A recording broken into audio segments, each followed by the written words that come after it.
Queridos irmãos e irmãs, com muita alegria estamos aqui para mais um episódio deste livro tão importante da literatura espírita, que é o livro Vida e Sexo, de Emmanuel, psicografia de Francisco Cândido Xavier.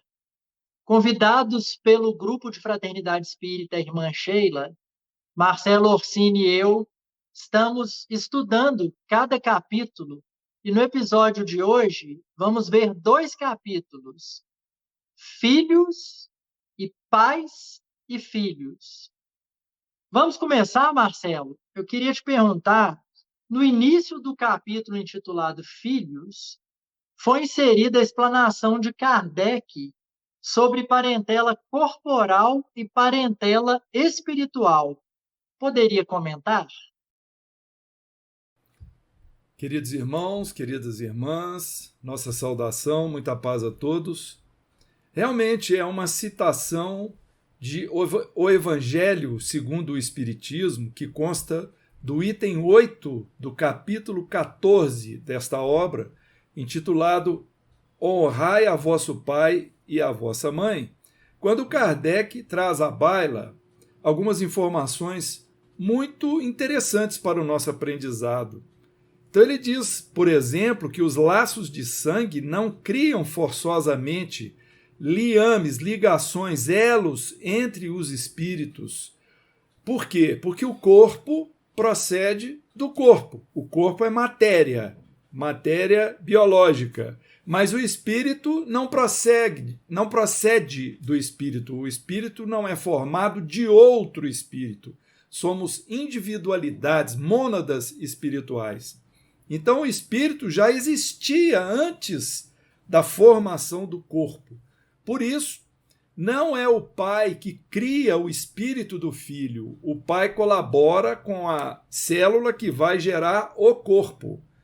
Então, ele não faz mais do que isso, fornecer o invólucro corpóreo.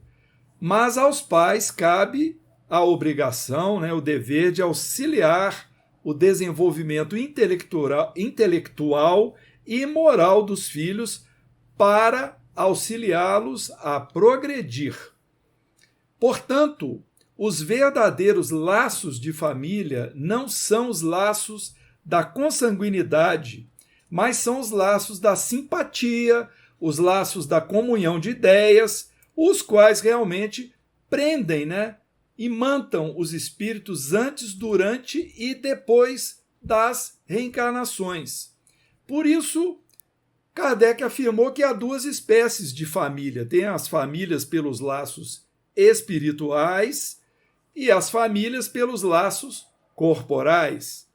As primeiras é que são as duráveis, as famílias pelos laços espirituais. Elas se fortalecem pela purificação e se perpetuam, ou seja, prosseguem unidas no mundo dos espíritos, ou seja, após a desencarnação, através das várias migrações da alma. Muitas vezes espíritos que foram de uma família se unem numa próxima reencarnação, porque existem aí elos de simpatia. Agora, as famílias pelos laços corporais, elas são frágeis como a matéria, ou seja, se extinguem com o tempo e muitas vezes se dissolvem moralmente na própria existência, naquela mesma existência atual. Dito isso, Otávio, Emmanuel salienta o direito, entrando agora no capítulo que estamos analisando, ele salienta o direito de recuperação do parceiro que for lesado quando de desentendimentos ou de quebra da união. Você poderia comentar sobre isso, por favor? Sim.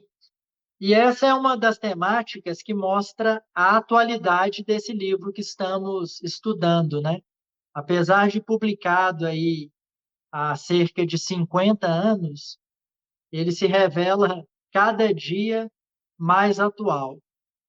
Então, no presente, essas situações de abandono que desaguam em carências afetivas, infelizmente ainda são muito comuns em nossa sociedade. E é bonito ver a abordagem que a doutrina espírita faz sobre o tema, porque ela reconhece o direito que aquele companheiro tem, ou companheira, de buscar o refazimento das suas forças. Então, mesmo ele tendo sofrido essas situações que são, às vezes, super dolorosas, não raro, que envolvem também traições, de abandono, de carências afetivas, que quase beiram ao colapso das forças, né? Às vezes culminam, inclusive, com depressão, suicídio. Mas o que a doutrina espírita vai nos revelar aqui pela palavra de Emmanuel?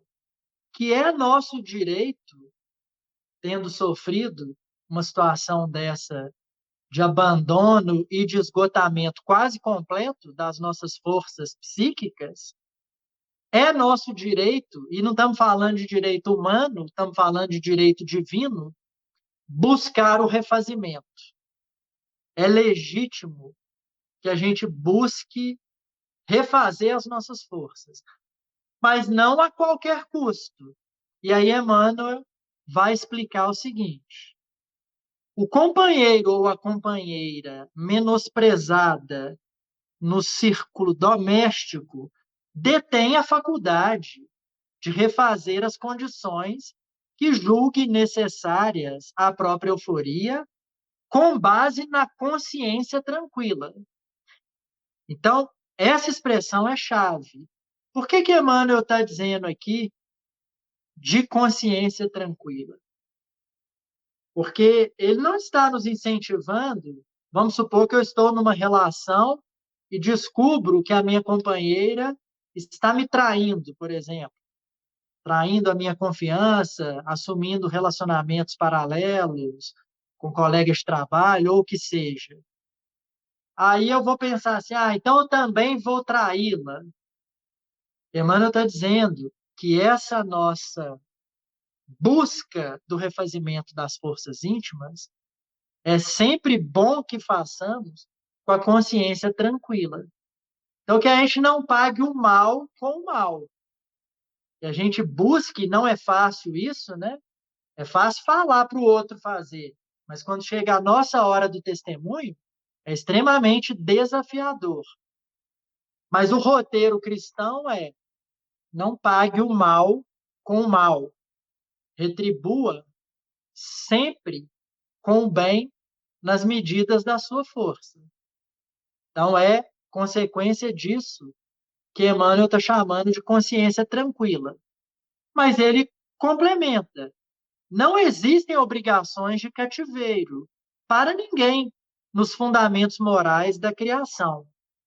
Um ser não dispõe de regalias para abusar impunemente de outro, sem que a vítima se veja espontaneamente liberta de qualquer compromisso para com o agressor. Claro que aqui, e o Marcelo vai explicar daqui a pouco, essa questão de vítima, de algoz, não é tão simples assim, né? Nos relacionamentos, é quase sempre uma via de mão dupla, né? Não existe apenas a vítima e apenas o algoz. Mas aqui Emmanuel, didaticamente, está dizendo, olha, a vítima de uma deslealdade, de um abandono, ela tem o direito divino a buscar recompor suas forças, a levantar e reerguer-se em busca, inclusive, de um novo relacionamento, se for o caso, se for o seu desejo e se aquilo for o melhor dentro do exercício do seu livre-arbítrio. Agora, o que é interessante notar aqui para completar? Essas palavras foram escritas, como dito, há 5 décadas. Então, notem que a doutrina espírita aqui, isso já estava também em O Livro dos Espíritos, reconhece a legitimidade ao próprio divórcio. Claro que não é o objeto de hoje, né? Nós já estudamos isso em outro episódio, mas vejam o caráter vanguardista da doutrina espírita de muito antes até da legislação humana reconhecer esse direito, a doutrina espírita, revivendo o Evangelho de Jesus em sua originalidade, vai nos dizer, ó, ninguém é obrigado a viver escravo do outro. Um abusador físico ou psicológico não tem direito ao arbítrio contra quem quer que seja. Essas vítimas sempre vão ter esta autorização divina a buscar se reerguer, a buscar refazer as suas energias. Mas muitas vezes, nós homens, sobretudo, não reconhecemos esse direito divino, né? E as páginas policiais revelam diariamente, infelizmente, episódios de feminicídio, etc. O que é um gravíssimo equívoco para o espírito reencarnado. Então, é uma dádiva esse tesouro da doutrina espírita para nos advertir que a gente não use da força, seja econômica, física, moral, para escravizar o outro, porque somos nós que vamos colher as consequências desses abusos. Nesse sentido, Marcelo, porque eu abordei a questão do companheiro, né, e do abandono ao outro. Mas o que dizer do amparo aos filhos em circunstâncias de desavenças entre o casal? Pois é, se uma desavença naturalmente pressupõe que vai haver algum tipo de consequência, pelo menos para uma das partes, a não ser que seja uma desunião, uma desvinculação muito tranquila, feita com serenidade, com equilíbrio, com juízo, sem nenhuma repercussão de violência física ou moral, a não ser que seja dessa forma, algum outro tipo de consequência vai haver negativa para ambos ou para um dos parceiros. E não seria bom incluir, dentre essas consequências, a questão do prejuízo para os filhos. Isso seria, a bem dizer, o calcanhar de Aquiles, o telhado de vidro.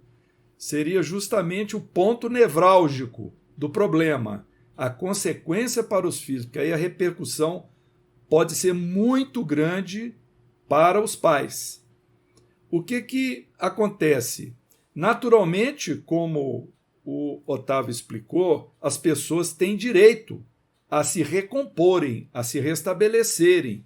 Aqueles que se julgam lesados numa desunião precisam de um tempo para recompor a sua harmonia, para restabelecer as suas atividades, o seu mundo, porque muitas vezes a afetação é muito grande, pode haver repercussão no campo das amizades, né? Haviam muitas amizades comuns que se desvinculam de uma das partes e ficam apenas com esse lado, e o outro lado, de repente, fica sem o companheiro ou companheira e sem os amigos também. Os programas que eram feitos em comum. Então, isso realmente costuma acontecer. Mas vamos analisar aqui as observações de Emmanuel, quando ele diz assim: entretanto, essas mesmas leis da vida rogam sem impor às vítimas da deslealdade ou da prepotência que não renunciem ao dever de amparar os filhos, notadamente se esses filhos ainda não atingiram a puberdade, que lhes traçará começo à compreensão dos problemas sexuais que afligem a humanidade. Então, Emmanuel alerta que se aquela pessoa que se sente lesada precisa de um tempo para recuperar, e vejam bem, muitas vezes o companheiro ou companheira que afetou o outro, ele resolveu, né, o outro que foi lesado saiu, desligou, mas essa pessoa, se for possessiva, ela vai considerar que essa desunião prejudicou ela também, que ela também foi lesada. Então é muito relativo, né, o entendimento de quem foi lesado. Mas o que está sendo falado aqui é que, seja lá qual seja a parte considerada lesada, não deve renunciar o amparo aos filhos, principalmente se eles não atingiram ainda um nível de maturidade, e Emmanuel cita até a questão da compreensão de problemas sexuais, porque eles precisariam desse nível de maturidade para conseguir lidar com a separação dos pais, né, ou dos seus tutores, e ainda os próprios problemas, as novidades que o corpo físico está apresentando para eles. Então, Emmanuel prossegue: homem ou mulher em abandono, se tem filhos pequeninos, que se voltem acima de tudo para essas aves ainda tenras do pábulo doméstico, ou seja, do alimento, do sustento doméstico, agasalhando-as sob as asas do entendimento e da ternura, por amor a Deus e a si mesmos, até que se habilitem aos primeiros contatos conscientes com a vida terrestre, antes de se aventurarem à adoção de nova companhia. Ou seja, o casal que separa deve primeiro cuidar dos filhos, antes de já se aventurar a uma nova companhia, ou seja, dedicar total atenção a uma companhia nova, já que está separando, e deixar os filhos para lá. Nós sabemos que muitas vezes isso não é possível, porque às vezes um novo relacionamento é que provoca a separação. Mas o que está sendo focado aqui é justamente a questão do abandono da preocupação com a consequência para os filhos. Então, Emmanuel conclui isso porque podem usar a atribuição natural que lhes compete no que se refere a possíveis renovações, sem se arriscarem a agravar os problemas dos filhos necessitados de arrimo e sem complicarem a própria situação perante o futuro. Ou seja, como muito bem salientou o Otávio, a doutrina espírita aceita a desunião, a separação, e aceita uma nova união, um novo ajuntamento, uma nova tentativa de harmonização com outra pessoa, desde que não haja agravamento na consequência para os filhos dessa primeira união, para que o parceiro ou a parceira envolvida com um novo companheiro ou companheira não complique a sua própria situação para o futuro. Muito bem, dito isso, Otávio, em situações conflituosas, como deve agir o parceiro que se considera lesado? Esse livro, que às vezes eu brinco, chamo de livrinho, né? Apesar dele ser pequeno em número de páginas, ele é um roteiro muito seguro em situações tão complexas como essas que a gente está estudando aqui, né, Marcelo? Então, a primeira orientação de Emmanuel, para responder sua pergunta, é nos sugerir uma autorrevisão, com perguntas muito claras, perguntas íntimas, né? E objetivas no sentido: o que será que meu próprio comportamento nesta relação, o que eu fiz ou deixei de fazer para culminar nessa crise? E por que Emmanuel usa a palavra revisão? É até interessante, né? É uma analogia com uma escola, porque o planeta é um planeta escola. Quando a gente faz uma revisão de uma prova, por exemplo, que a gente faz na faculdade, estou buscando ver ali o que eu errei, o que eu deixei de estudar, em que eu posso melhorar. Então, por isso que a gente disse antes que a questão não é tão simples, há uma vítima e um algoz. Não. Quase sempre, apesar de muitos casos tem maior clareza, né, quem foi a vítima, quem foi ali o causador, mas em outros milhares de casos existe múltiplas causas para aquela crise, e é por isso que André Luiz, no livro Sinal Verde, vai dizer: não fica julgando os relacionamentos alheios, a separação do vizinho, Porque você não sabe, só Deus é que sabe ali, e o próprio casal. Só que às vezes nem o próprio casal sabe, porque não faz essa revisão que Emmanuel está sugerindo, quais são as causas profundas dessa crise que culminou muitas vezes no abandono e na separação. Então, a primeira orientação de Emmanuel é essa: faça uma revisão do seu comportamento e daquele relacionamento, porque se o planeta é escola, nós estamos aqui para aprender. Então, um casamento de 10 anos acabou. Fracassou o casamento? Não necessariamente. Ele pode ter sido bem sucedido por 10 anos, e ainda que tenha fracassado aos olhos do mundo, se eu, fazendo essa revisão, aprendi coisas novas, erros, descobri virtudes, descobri defeitos, aquela experiência dolorosa vai ser um degrau na minha escada de evolução enquanto espírito. Mas a segunda orientação de Emmanuel, que, a meu ver, é até mais difícil para nós, enquanto espíritos imperfeitos, ele usa a expressão desculpa incondicional. Então, não importa se fomos vítimas, se sofremos equívocos do parceiro ou da parceira. Emmanuel nos sugere a desculpa incondicional. É complexo para nós, né, testemunhar isso. E eu me lembro sempre do livro Nosso Lar, quando André Luiz fica surpreso que a mãe dele, né, se dispõe a reencarnar para receber, vai casar de novo com o pai de André Luiz e vai receber as duas amantes dele da encarnação anterior como filhas.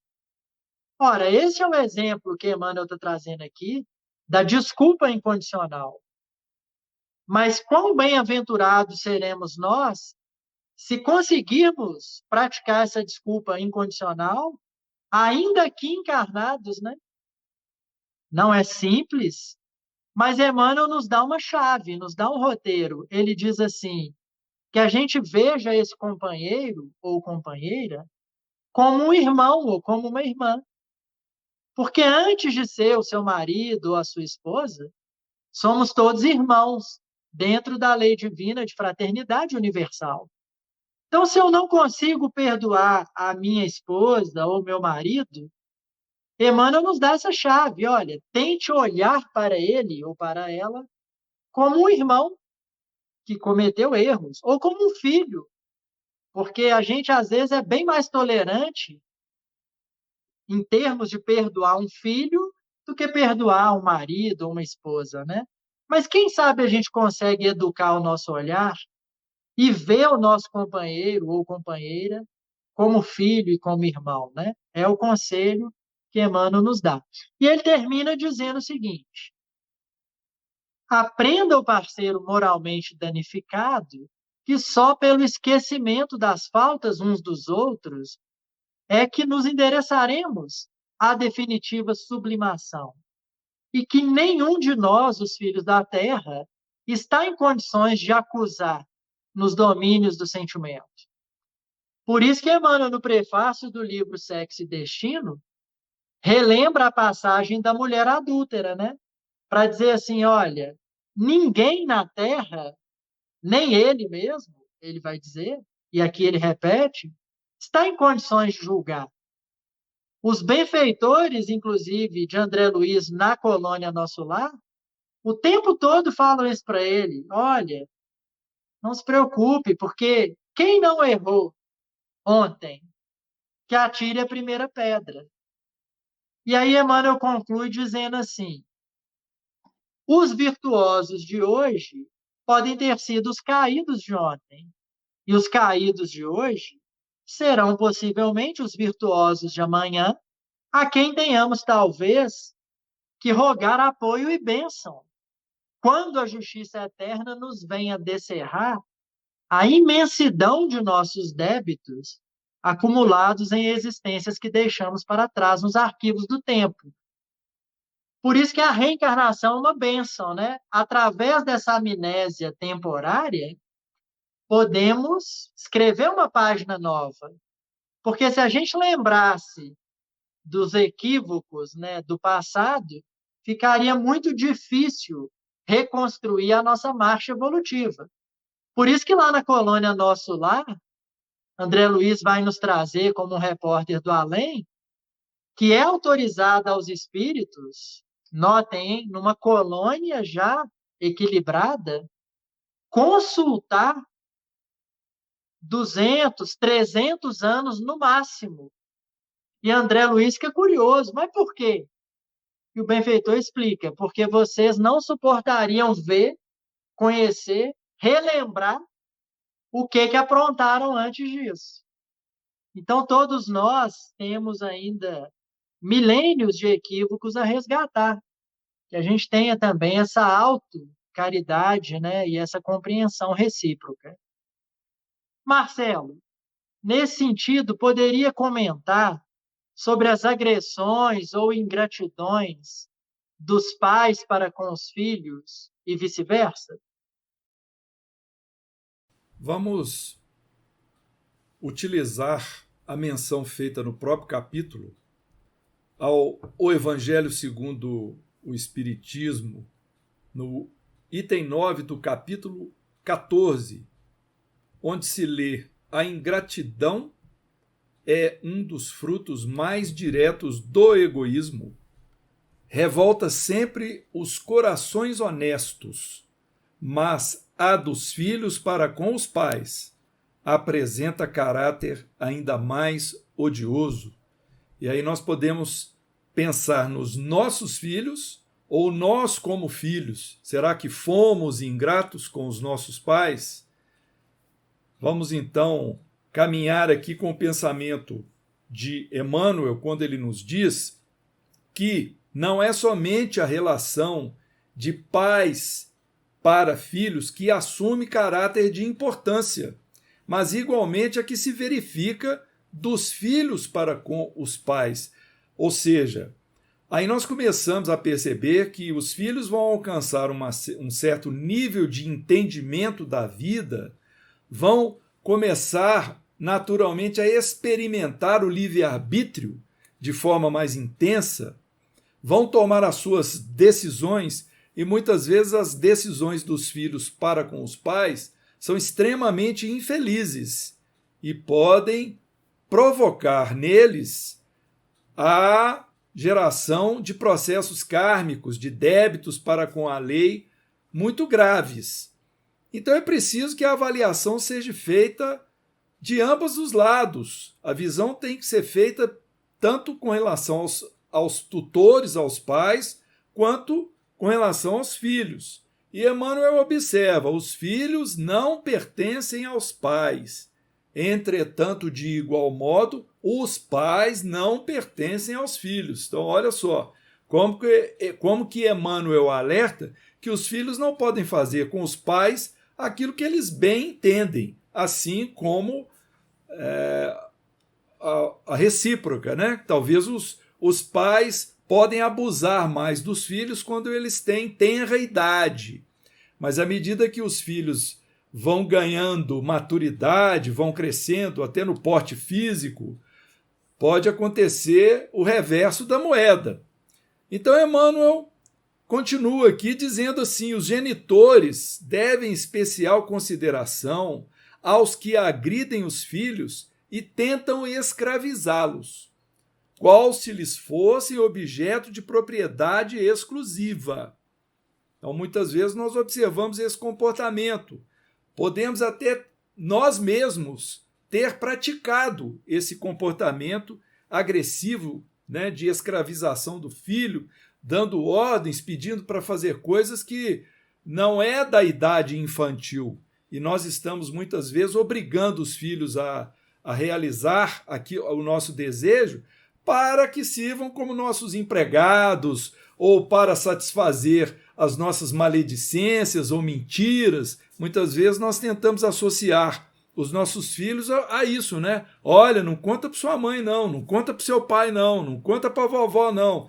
E aí nós contamos as bobagens, né, que às vezes a gente está se comprometendo. Quantas vezes a gente está na direção de um veículo, a gente faz algo errado ao volante e o filho repercute imediatamente. Por que você fez isso? Por que você fez aquilo? Por que você xingou? Você passou no sinal, estava fechado. A criança vai desenvolvendo o próprio senso de observação do mundo e vê que nós estamos cometendo erros. Então, os pais não devem tentar escravizar os filhos.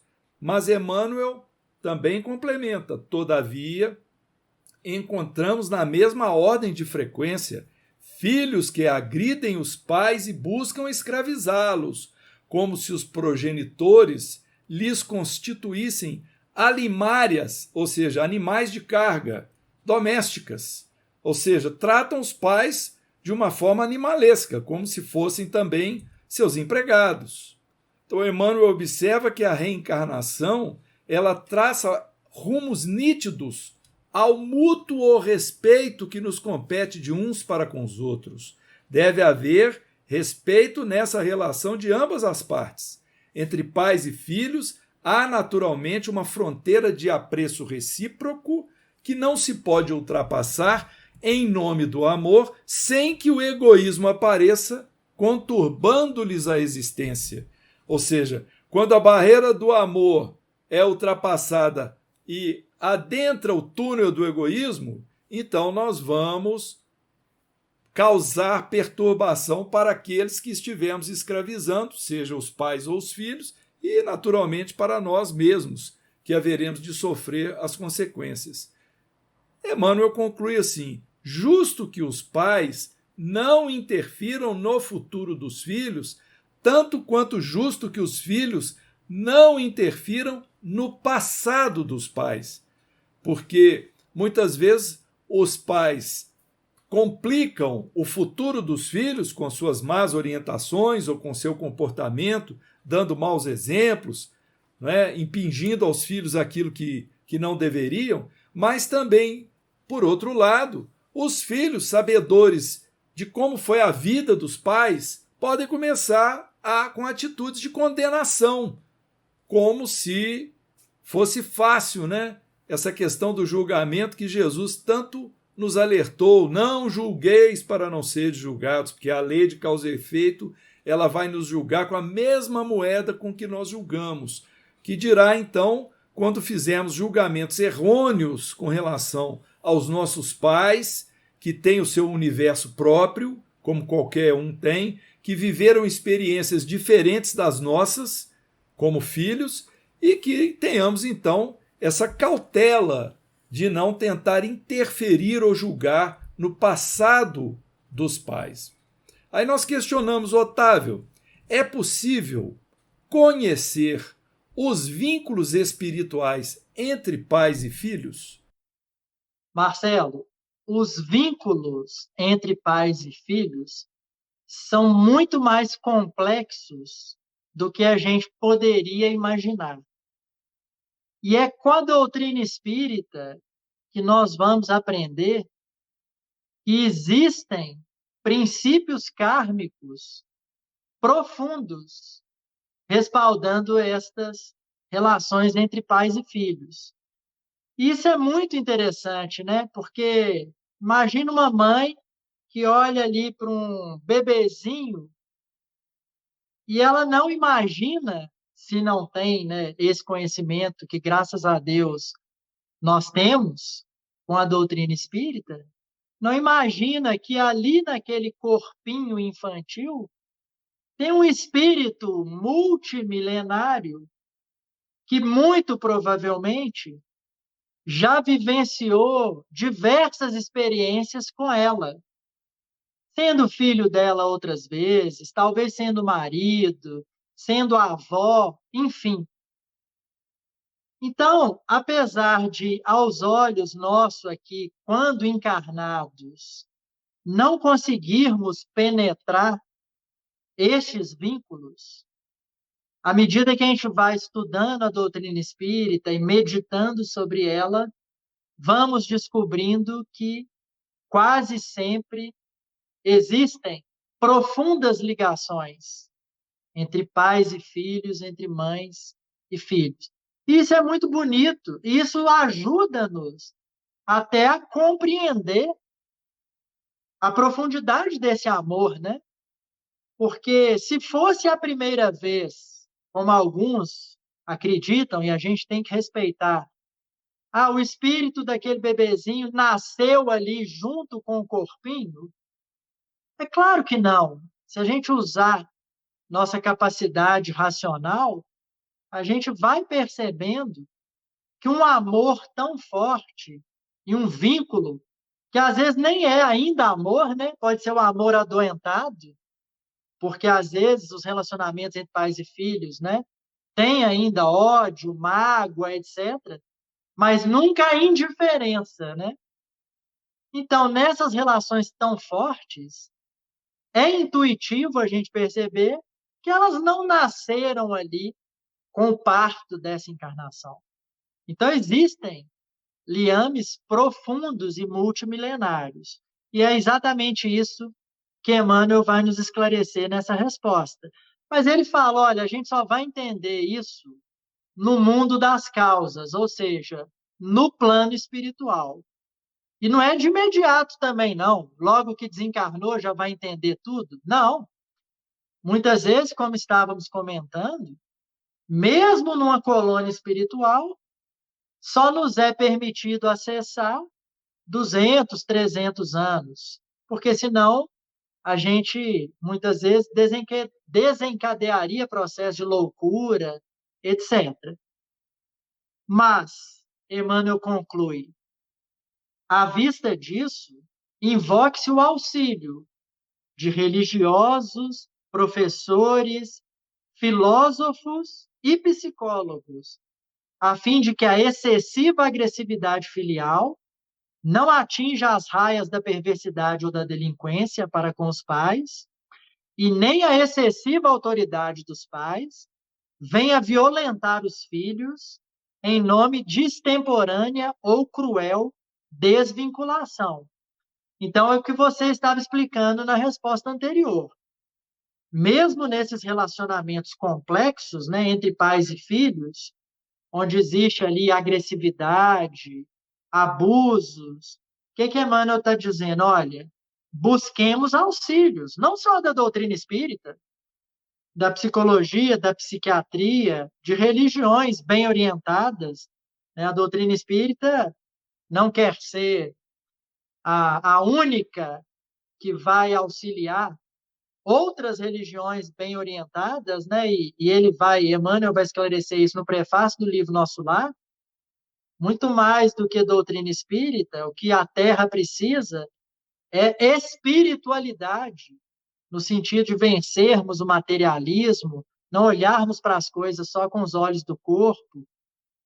Então, são problemas tão complexos nesses relacionamentos entre pais, mães e filhos, que muitas vezes vai precisar de terapia, de psicólogo, de psiquiatra, enfim, os recursos que a misericórdia divina nos disponibiliza.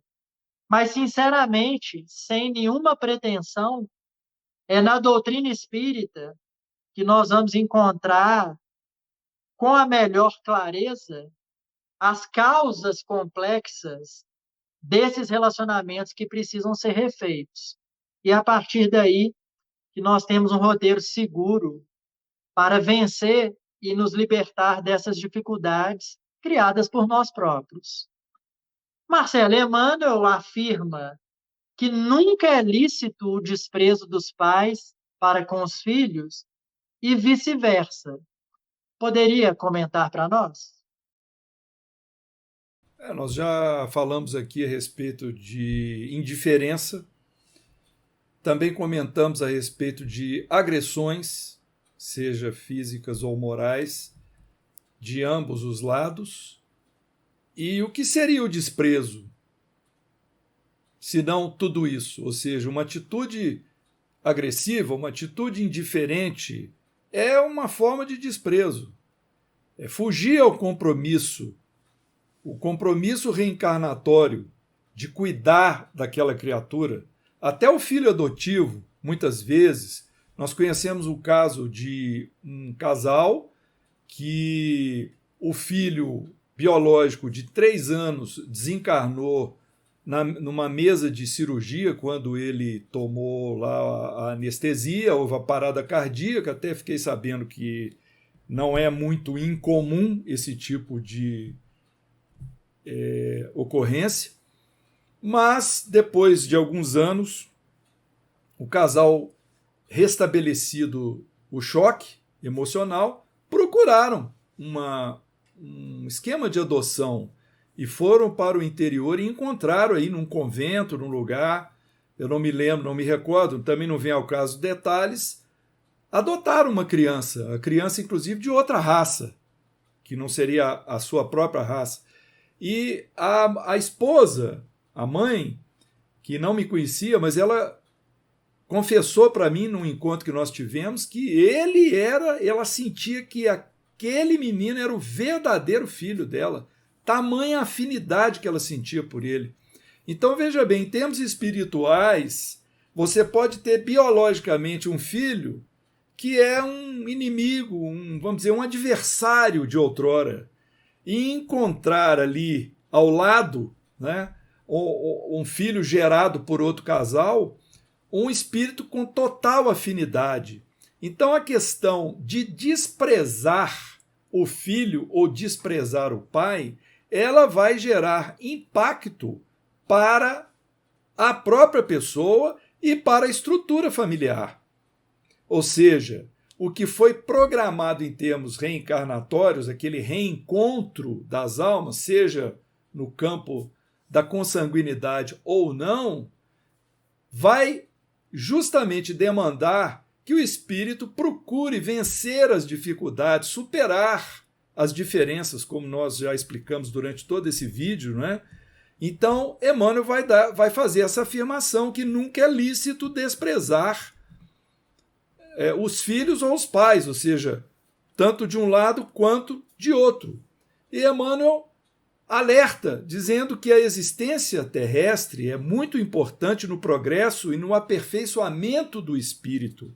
No entanto, e ao mesmo tempo, é simples estágio da criatura no educandário da experiência física, à maneira de estudante no internato, ou seja, uma vida nossa aqui na Terra, uma reencarnação, é apenas uma experiência, uma das milhares ou sei lá quantas experiências teremos na carne, na matéria, visando a evolução do nosso espírito.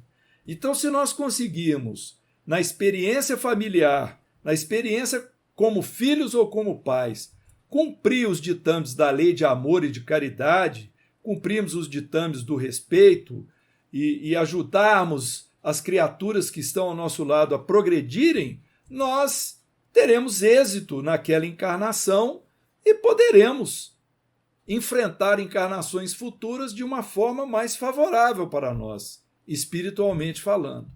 Então, Otávio, para encerrar o nosso vídeo, uma última pergunta. Seria justo os filhos acusarem os pais pelas dificuldades que, porventura, tenham de enfrentar? Não, Marcelo. E, mais uma vez, Emmanuel vai usar a metáfora da escola, que você acabou de trazer. Então, ele vai dizer: olha, os pais também são alunos deste educandário.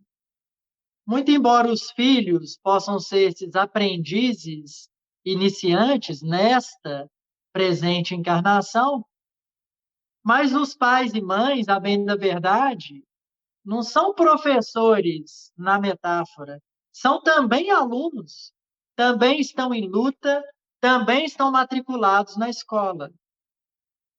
Então, é um equívoco nosso, enquanto filhos, querer culpar os nossos pais. E isso é muito comum, né? Eu já ouvi várias vezes de vários testemunhos dizendo assim: ah, eu sou assim por causa do meu pai. Eu fracassei porque algo que a minha mãe me falou quando eu era criança. Ok, não vamos negar a complexidade das questões psicológicas, ainda mais nas infâncias. Porém, a doutrina espírita vai nos esclarecer. Não culpe os seus pais. Ainda que eles tenham, sim, cometido equívocos, não sido os melhores professores, muitas vezes ainda é comum, né, os pais abandonarem, por exemplo, os filhos. Não importa. Por mais dolorosas tenham sido essas experiências, Emmanuel vai dizer: não culpe seus pais. E isso é importante para nós, porque é uma proposta de autonomia. Porque enquanto a gente ficar transferindo a responsabilidade para o outro, eu fracassei por isso, eu cometi o tal erro por causa da minha esposa, da minha mãe, do meu pai.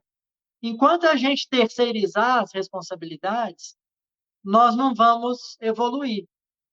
A gente vai ficar, como se diz, né, no popular, enxugando gelo. Então, o conselho de Emmanuel é: jamais acusem seus pais. Até porque ele vai explicar. Muitas e muitas vezes nós é que pedimos para reencarnar como filhos daquele relacionamento. Então é comum, né, nós estudantes da doutrina espírita brincar assim. Quando alguém diz não pedir para nascer, a gente brinca: você não pediu mesmo não, você implorou. Porque os espíritos superiores nos esclarecem isso o tempo inteiro, né? Muitas vezes nós é que insistimos: dessa vez eu não vou errar, deixa eu nascer de novo como seu filho, enfim. E quando, né, existe, igual o Marcelo respondeu no início, merecimento ou necessidade, isso pode ser autorizado, né? Então, se nós próprios é que pedimos para, de novo, termos, né, essa tutela de um pai, de uma mãe, que, como o Marcelo explicou, não tem nada a ver com sangue, porque às vezes vai ser fruto de uma adoção, às vezes é o avô que os pais abandonaram e o avô criou. Então, aqui, pai e mãe, não é no sentido formal, é no sentido real, né? Se nós próprios é que pedimos essa nova oportunidade, que a gente não os culpe pelas nossas próprias questões a serem resolvidas.